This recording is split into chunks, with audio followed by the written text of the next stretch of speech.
Hello, Mark. I'm Andy. Connoisseur. My sister is a connoisseur of Southern novels. She's read dozens of them, and she knows all about the authors and their different styles. Curtis has broad knowledge of French wines, where they are made, when they are at their best, and exactly how each one tastes. As a true connoisseur. Conspiracy. The conspiracy to overthrow the government was started by two of the premier's own advisors. Although only Lee Harvey Oswald was arrested for the assassination of President Kennedy, many believe there was a conspiracy to kill the president.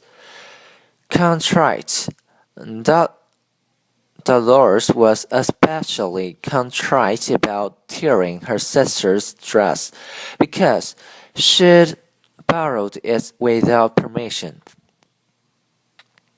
Judges are often more lenient with offenders who truly regret their crimes. A criminal who seems genuinely contrite may get a shorter sentence. Distraught. The parents of the little girl, who wandered off in the crowded mall, were distraught until she was found. As the snowstorms got worse and worse, and his wife still hadn't arrived home from work, Jeff became increasingly distraught. Germaine. Stacy went to the law library to look up information that might be germane to her client's case. It bothered Christine when her new boss asked if she had a boyfriend. That information certainly wasn't germane to her work. Lucid. I usually find computer manuals horribly unclear, but this one is lucid. The scientist's explanation of the greenhouse effect was so lucid that the entire audience was able to grasp it. Plight. The plight of the homeless can be somewhat relieved by decent shelters. There were reports of a cave-in at the mine, but it was too soon to know much about the plight of the trapped miners. Superficially, Leach spent a full week studying for the exam. Joyce, however, reviewed superficially, flipping through the pages of her textbook in an hour before the test. This morning, the mechanic was short of time, and inspected my car only superficially. He said he'd check it thoroughly later and then give me an estimate. Symmetrical. The children's sandcastle was symmetrical, with a wall on each side and a tower and flag at each end. No one's face is perfectly symmetrical. For example, one eye is usually slightly higher than the other, and the left and right sides of the mouth differ. Verbals. The verbal senator said, "At this point in time, we have an urgent and important need for more monetary funds to declare unconditional war on drugs and combat this evil and harmful situation." The reporter rose. The senator said we urgently need more money to fight drugs. Gabe is the most verbose person I know. He always uses 10 words when one would do. Distraught. very troubled, distressed. Verbals using or containing too many words, superficially, in an on the surface manner, not thoroughly.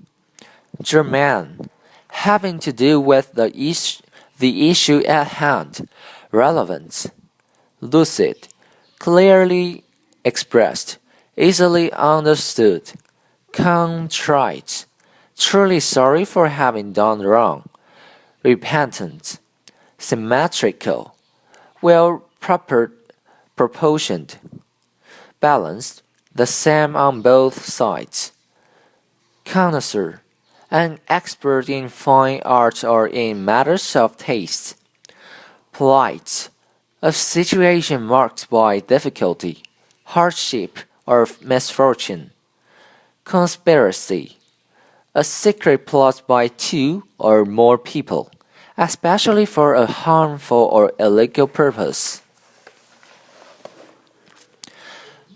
Claire was truly sorry for having started the argument with Sal.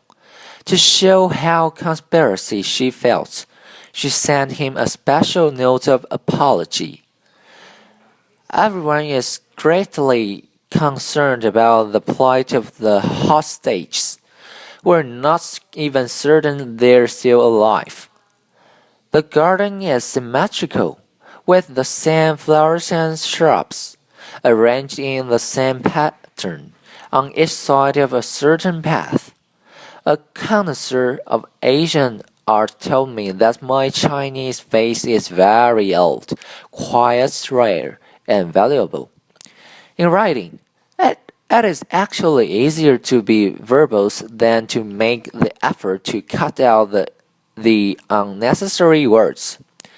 During the Revolutionary War, Benedict Arnold, an American officer, was involved in a conspiracy to help the British win. The teacher and the other student became irritated when Susan kept asking questions that weren't germane to the class discussion. My parents had expected my sister home by 10 o'clock. By the time she finally walked in at 2 in the morning, they were very distraught. That teacher was so pleased with his clear explanation of a difficult theory that she wrote on his paper, wonderfully lucid.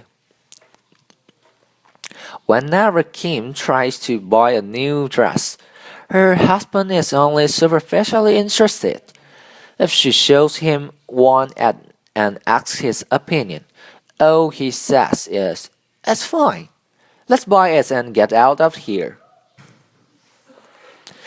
In the novel Rosemary's Baby, Rosemary becomes more and more distraught as she realizes that her husband and friends are involved in a conspiracy against her. Mrs. Lewis is a connoisseur of Native American crafts. She can identify the tribe of the artist after examining a necklace or piece of pottery only superficially. The drunk driver is contrite about causing the accident, but his regrets won't give Marcia solace or ease her plight. She is permanently disabled. The professor said, "It seemed germane to our discussion of the age of reason to mention that symmetric architecture was typical.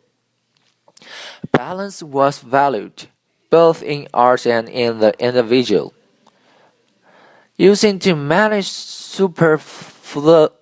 superfluous words can make something more difficult to understand. Thus, if the essay had not been so verbose, it would have been more lucid." It wasn't until noon that Daniel Cobb noticed the painting was missing. He immediately began distraught. As a connoisseur of arts, he was well aware of the enormous value of the painting, and this was a grievous loss. He was so upset that when he phoned the police, he would not think or tell clearly enough to give a lucid description of his unfortunate plight. Instead, he found himself rambling so much that he was afraid that the police would think he was just a verbose old fool. Nevertheless, the police soon arrived at Cobb's home, which was magnificent, a fine old mansion in a symmetrical style, with a row of columns on each side of the front door, leading the police to the room from which the painting had been taken. Cobb began to explain. "Last night," he said, "my wife and I gave a dinner party for art experts. We showed them our entire collection. I remember that they gave the missing painting special attention. At least, a few of them seemed to look at it more than just superficially. I can only assume that we are the victims of a conspiracy. Our guests must have plotted to sneak into the house during the night and take the painting." As Cobb finished speaking, his wife entered the room. Having just returned from town, she was clearly alarmed by the presence of the police. After Cobb quickly explained, however, she started to laugh. "Today's Monday," she finally said. "I hardly see how that's germane to our problem." Her husband responded, "Remember, we tell the Leavenworth Art Association it could exhibit the painting today for its annual show. That's where I've been. I brought the painting there early this morning. Accept my sincere apology for having bothered you. I am most contrite," he said to the police officer. "Please stay and have some lunch." Okay, this is the end of the vocabulary part. Bye, Mark.